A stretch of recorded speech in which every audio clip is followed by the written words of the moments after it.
Tere otse-eetri vaatajad ja kuulajad! Inimese teadvus on pidevas kontaktis teatud energeetiliste substantsidega, mis formeerivad mõtteprotsesse ja suunavad vaimset potentsiaali loogilisse arengusuunda.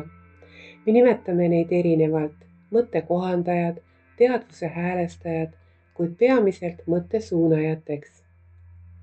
Selles saates avab Natalja Rodina vaatajatele mõttesuunajate mitmetahulise struktuuri päritolu ja saladused, nende eesmärgid, asukoha ning peamise küsimuse, kas igal inimesel on selline vaimne juht.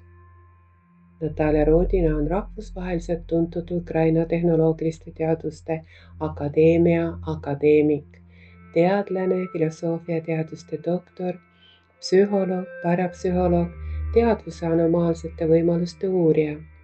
Armsad kuulajad, otse-eetrit vene keeles on võimalik vaadata ja kuulata juurde lisatud lingilt ning eesti keeles on võimalik kuulata ainult sünkroontõlkena Zoomis, vaadates hääletult otse-eetrit.